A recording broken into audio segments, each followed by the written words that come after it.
Nearly 1 million retail accounts bought a presidential meme coin near its peak price, right as the institutional traders holding it were cashing out.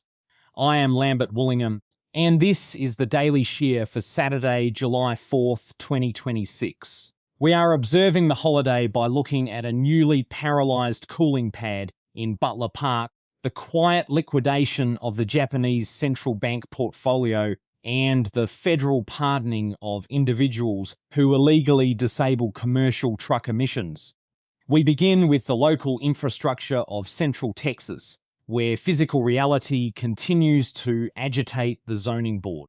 Residents of the Circle C neighborhood in South Austin are organizing against a municipal rezoning proposal that would clear the way for a 1,000-unit apartment complex.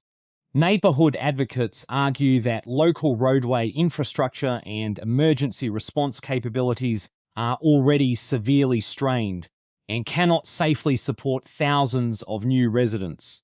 City planners advocate for denser housing options to address ongoing municipal growth, framing the infill project as an absolute necessity. In response, the local homeowner association is training volunteers to lobby the city council, demanding comprehensive impact studies before any zoning changes are authorized. The conflict is a perfect articulation of the approach to density in Central Texas, in which municipal leaders push aggressively for construction while leaving the actual upgrading of the adjacent road grid as a theoretical exercise for a later administration. The San Antonio Botanical Garden has initiated an ecological restoration project to replant the native trees stripped from hill country riverbanks during the catastrophic flooding of July 4th, 2025. The historic deluge battered regional ecosystems, physically washing away century-old bald cypress and American sycamore trees that had anchored the river systems for generations. Botanists are now focusing their restoration efforts on key waterways, aiming to stabilize the soil and prevent further erosion before the next storm season arrives. Volunteers are collecting native seeds and raising resilient saplings in specialized greenhouses to ensure their genetic suitability for the rugged terrain. They are essentially genetically vetting the landscape in a controlled laboratory environment before asking it to hold the physical soil together during the next unseasonable weather event. Organizers warn that restoring the riverbanks will require years of sustained planting, exposing the profound ecological damage left behind by a single storm. The Texas Broadband Development Office is facing accusations of blatant favoritism after adjusting state regulations to expressly favor low Earth orbit satellite providers, specifically Elon Musk's Starlink network. Allegations emerged after state communications revealed that the governor's office actively intervened in drafting the rules governing the distribution of billions of dollars in federal broadband expansion funds.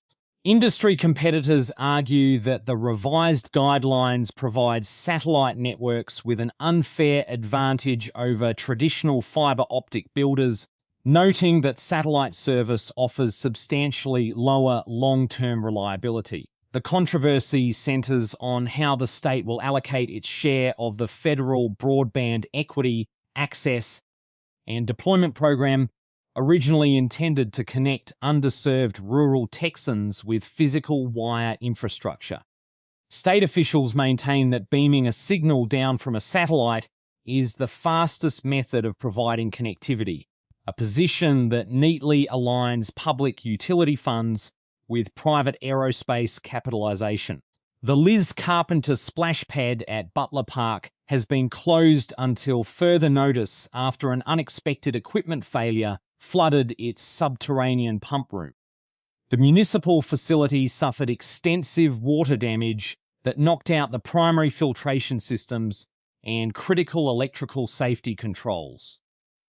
City maintenance crews are assessing the damage, but officials have warned the public that repairing the specialized pumps will require a prolonged administrative shutdown.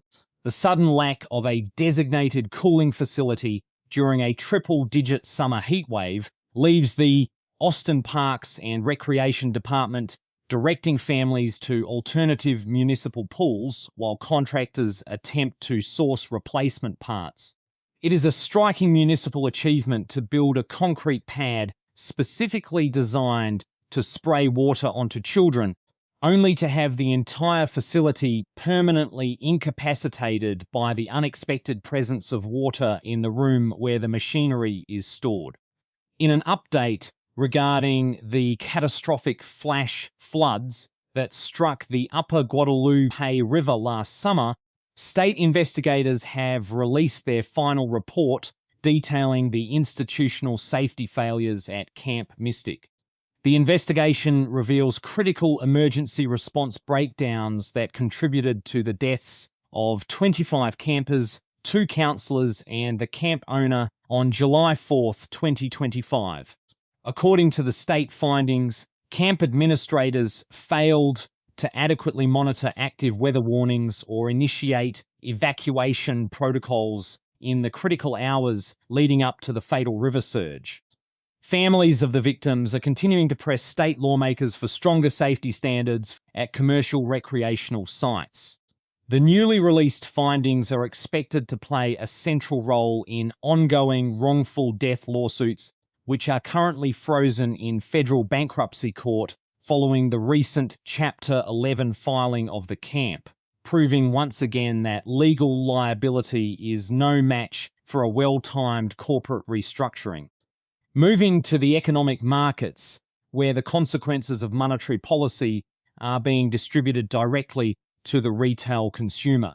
A cryptocurrency analytics firm has issued a new report estimating that retail investors have collectively lost $3.8 billion trading a presidential meme coin licensed by CIC Digital, a limited liability company. The digital asset experienced a massive surge in valuation immediately following the presidential inauguration, before shedding 98% of its market value. The analysis indicates that nearly 1 million individual accounts suffered financial losses, with the vast majority of retail buyers purchasing the token at its peak, while institutional traders successfully liquidated their positions. The retail losses contrast sharply with the unprecedented financial windfall generated for the president, whose financial disclosures showed over $1.2 billion in crypto-related earnings. The token successfully extracted $636 million in direct licensing royalties for private presidential ventures, demonstrating that the most efficient way to tax a supportive population is simply to launch a novelty digital asset and let them buy it. A growing wave of public frustration over the rapid expansion of artificial intelligence data centers has begun transitioning into organized political resistance. In Michigan, community groups initiated recall proceedings against Lenox Township supervisors after open records requests revealed secret communications with developers planning a massive technological campus.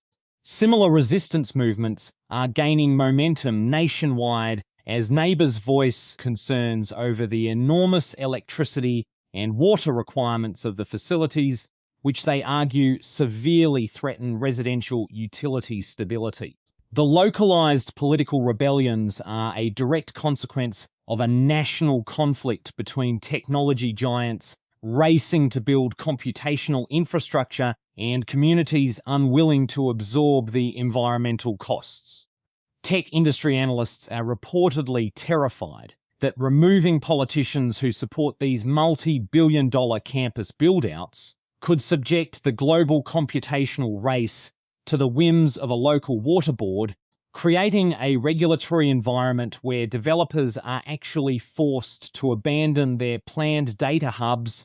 In a structural shift for the European financial sector, a coalition of German savings banks is preparing to launch direct cryptocurrency trading for their combined 50 million customers. The initiative will allow depositors to buy and sell digital assets, including Bitcoin and Ethereum, directly through their existing checking and savings accounts without navigating third-party exchanges. The rollout represents one of the largest integrations of digital assets into traditional banking systems to date, and follows the implementation of the European Markets in Crypto Assets framework, which establishes clear compliance guidelines. By providing a regulated environment for retail transactions, the German bankers are hoping to capture the transaction fees that have previously flowed to unregulated foreign platforms. The banking coalition insists that consumer demand makes institutional custody necessary, an elegant way of admitting that if their depositors are going to gamble on highly volatile digital assets, the bank would very much like to be the house.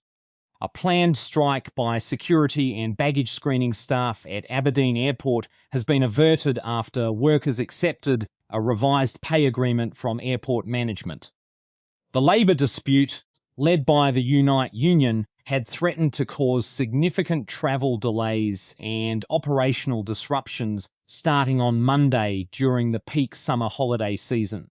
Under the exact terms of the newly ratified deal, the airport operator agreed to both wage increases and adjustments to working hours, satisfying the primary contract demands of the labour organisers. Aviation analysts note that European airport operators are currently facing intense pressure to settle outstanding contract negotiations as systemic labour shortages continue to strain the global transportation network. The successful resolution of the dispute is a quiet acknowledgement by management that a highly complex global aviation hub cannot physically function without the presence of the people who operate the luggage scanners. According to reporting via Wolf Street, the Bank of Japan has taken the completely unprecedented step of selling off 15.6% of its massive asset portfolio in a direct attempt to put a floor under the plunging yen. Breaking from a long-standing policy of aggressive quantitative easing, the central bank has begun liquidating not only government bonds, but also its direct equity holdings. The sudden shift to quantitative tightening is explicitly designed to raise domestic yields and curb speculative short selling against the Japanese currency, which has fallen to historic lows against the United States dollar. For decades, the central bank artificially suppressed interest rates by buying up domestic assets until the cost of borrowing effectively vanished. Now, with import costs surging and the currency collapsing, policymakers have suddenly discovered that you cannot manipulate the price of money forever without eventually destroying the mechanism that gives it value, leaving them trapped in a desperate tightening cycle that threatens to detonate the very debt loads they spent 30 years carefully encouraging. We turn finally to federal actions and international borders, where political spectacle is reliably treated as policy. President Trump has issued a wave of 11 executive pardons ahead of the Independence Day holiday, heavily focusing the clemency measures on individuals convicted of environmental crimes.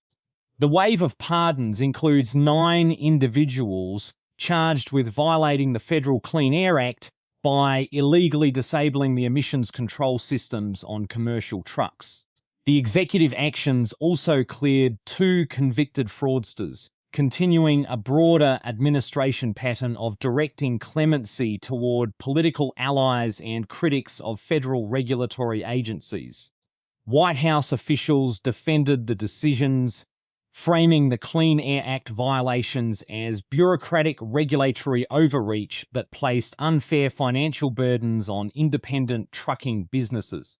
Wiping out federal convictions for deliberate emissions tampering during a week when much of the East Coast is grappling with an intense summer heat wave and severe air quality warnings is a remarkably direct way of signaling that corporate non-compliance is no longer a legal risk, but rather a protected political identity. A new federal savings initiative named after the president is preparing to launch, allowing American parents to establish investment accounts for young children that will be managed exclusively by private Wall Street firms. Authorized by congressional Republicans, the program will provide an automatic $1,000 government contribution to accounts opened for any child born between January 2025 and December 2028. Parents, family members, and employers will then be permitted to deposit up to $5,000 annually into the tax-advantaged funds. Proponents of the program argue that the initiative will help working-class families build generational wealth.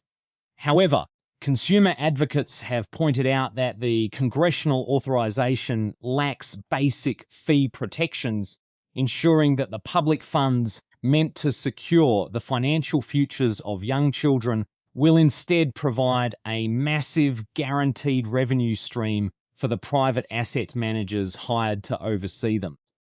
Canadian Prime Minister Mark Carney has announced multi-billion-dollar infrastructure investments in Alberta and British Columbia, aiming to pivot the trade exports of the nation away from the United States. The federal funding is designed to expand export capacity to Asian and European markets, focusing on energy terminals, agricultural logistics, and commercial shipping ports.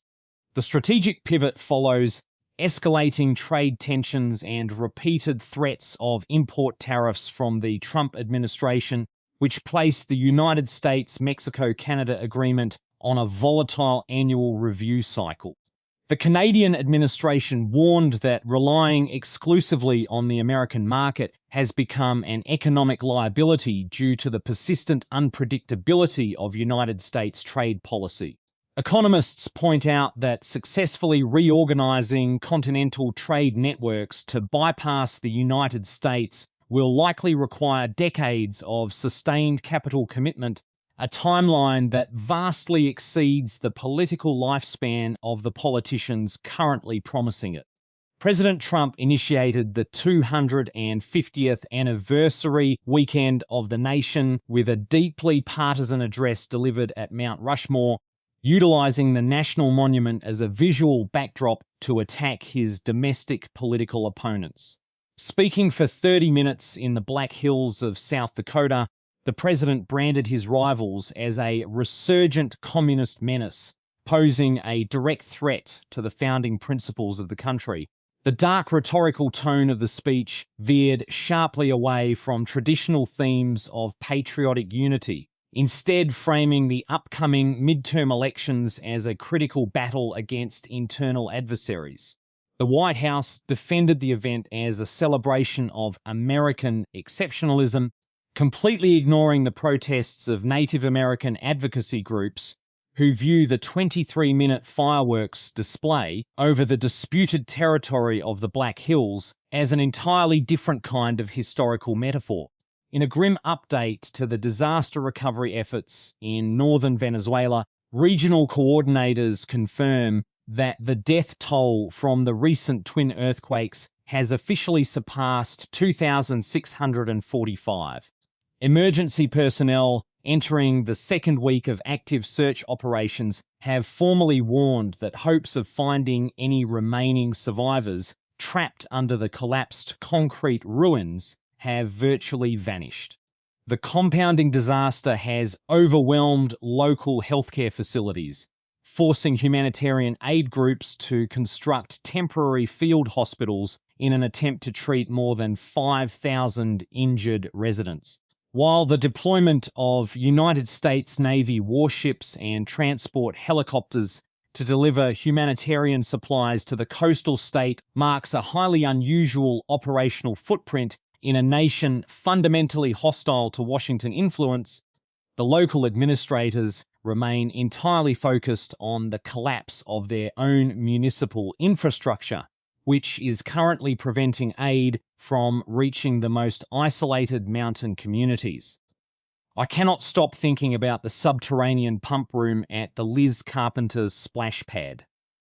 The city of Austin poured a concrete slab to help residents survive the increasingly hostile summer heat, and to make this work, they installed a complex underground chamber filled with specialized electrical machinery designed exclusively to process, filter, and spray water.